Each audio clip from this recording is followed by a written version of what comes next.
What's up guys, my name's Dychronic here on this Destiny 2 video, and today we're going to be talking about This Week at Bungie for May 16, 2019. This Week at Bungie, basically the news and blog posts about Destiny 2 for the past week, current week, and the upcoming weeks in Destiny 2. So if you want to know about the new stuff, just come back to these weekly videos or the weekly blog posts to find out all about it. My versions of the TWAB is basically your audible version, so sit back, relax, enjoy the cute animals on screen, and just let me tell you about the stuff. I will summarize everything and explain everything that I can from the update. In a nutshell, there's not a lot to talk about. They kind of just give us a preview to the Sandbox Changes coming very soon, with a lot of weapon and armor nerfs of a lot of weapon and armors that we really like.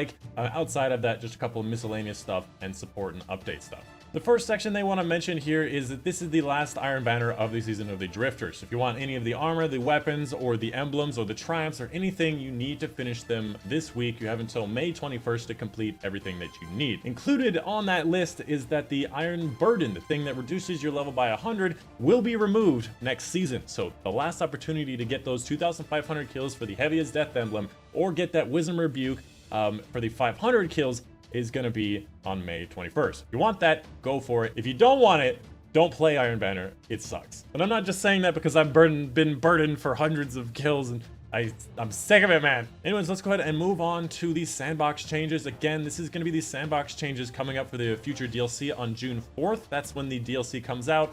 Usually they like to release it a week at a time to kind of like flatten out all the bugs and the issues and let the dust settle. But they might actually release it on June 4th. This is a bit of a preview to a couple of things coming with this Sandbox Chain. Like I said before, there's going to be a lot of nerfs. This is basically all they're talking about is a bunch of different nerfs to a lot of the things we use very regularly. First up is going to be the Whispers of the Worm. A couple of months ago, it actually got tanked with a nerf that reduced its reserve ammo from 21 down to 9, making it so you had to depend wholly on the fact that you were actually getting White Nail procced and getting free ammo. And things like the Scourge boss or Callus or anything, it is absolutely crucial to hit those headshots, get an amount of ammo back, and then just continually shoot him. They've decided that that kind of ruins the ammo economy if you're just producing free ammo, even though you have to get 3 headshots in a row. So what they're doing is they're making it so White Nail pulls from reserves rather than creating it, and upping the reserve ammunition to 18 without any reserve perks. In my opinion, this is a bad thing. Whisper of the Worm, since at the beginning of time in Destiny 1 with Black Hammer and everything before, it was all about getting free ammo. That was the actual point, and they're now removing it from it. Why would I use Whisper of the Worm, considering it has a total reserve ammo of 18, it is less than before?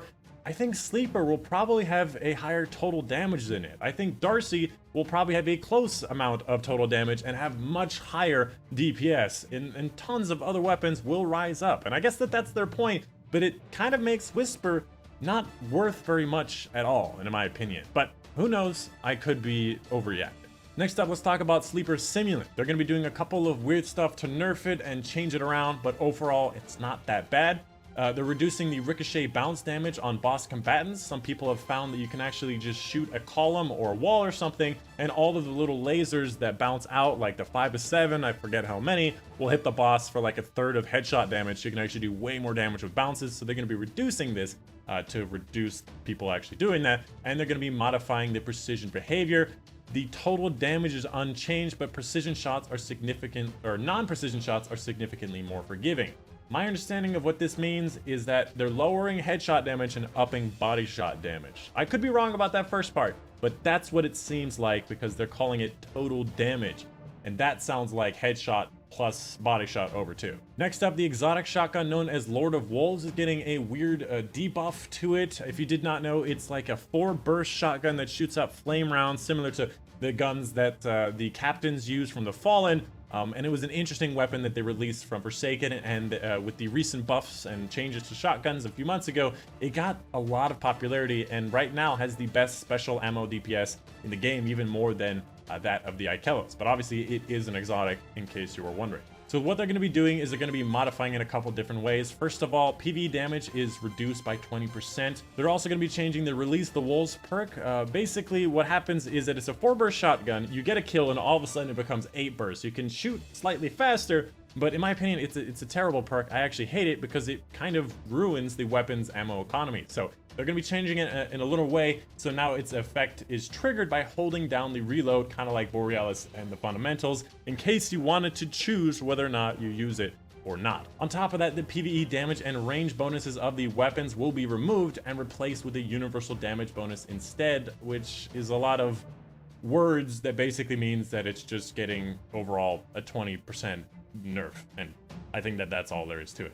Next up, let's talk about Ace of Spades. More specifically, they're going to be nerfing it in the Crucible. This has been kind of a rampant weapon in the Crucible since the very beginning of the game. I have always said the Ace of Spades is the perfect hand cannon, has every perk and ability that you could possibly want. It has faster reloads on those headshot kills. It has like kill clip with Memento Mori. You can see your radar while aiming down sights. The target explodes on headshots, and it has a nearly maxed out range for a hand cannon. This weapon is an incredibly built hand cannon. Obviously, it is an exotic, so it's supposed to be great, but they're finally taking a look at it and actually nerfing it. So a couple things are changing about the weapon. First of all, Memento Mori now ends after the weapon is stowed, so that extra damage from getting a kill or a headshot or whatever it is. They're also making it so the PvP damage bonus of Memento Mori is slightly reduced so that you can't 2-tap Guardians while having Vengeance. Vengeance is that extra damage from the one-eyed mask, where I have not seen it very often, but some Titans with Memento Mori and the one-eyed mask were able to 2-tap people in the head,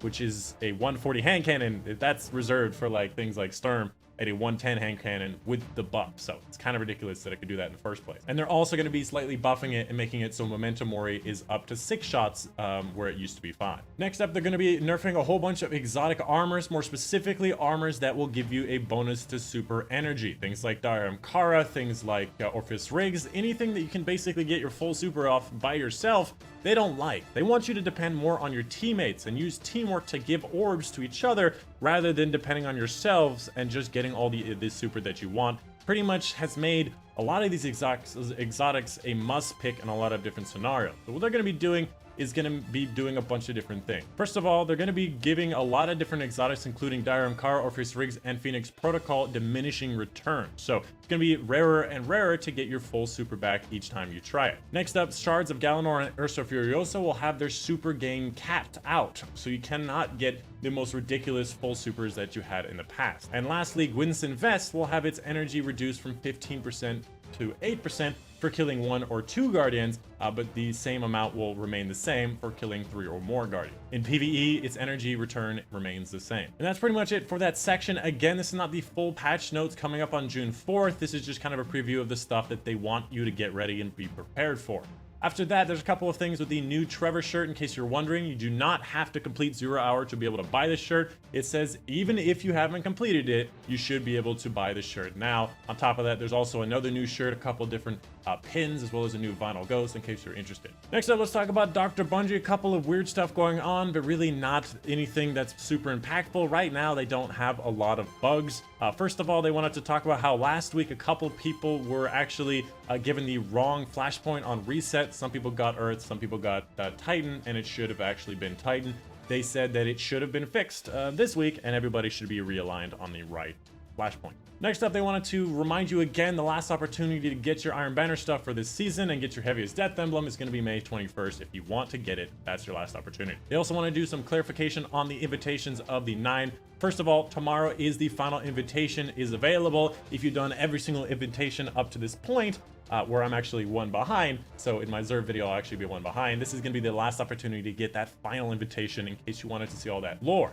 They also wanted to clarify how exactly it works. If you complete an invitation of the 9, the following weekend after that, so the following Friday, you will be able to get the next invitation of the 9. So if you completed one like in the weekend, like from Friday to Sunday, and you're wondering why Zer wasn't actually giving you the next one, that is the reason why. You have to wait till the following Friday. So complete his invitation of the 9, and the next Friday, you will have your invitation of the 9. And finally, the Destiny 2 known issues. One item were the wrist runner and getting PC bird errors in the 0 hour mission. Not much more information about that.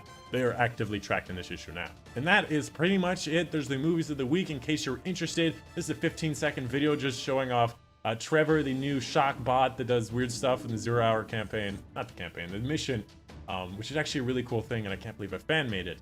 And I'd highly recommend you watch it. 15 seconds. But that's pretty much it. That's the end of it. Not a lot of important information after that. That is going to be your TWAB for this week. Let me know in the comments down below if you had any questions. Of course, my name has been Dychronic, and I'll see you guys on the next.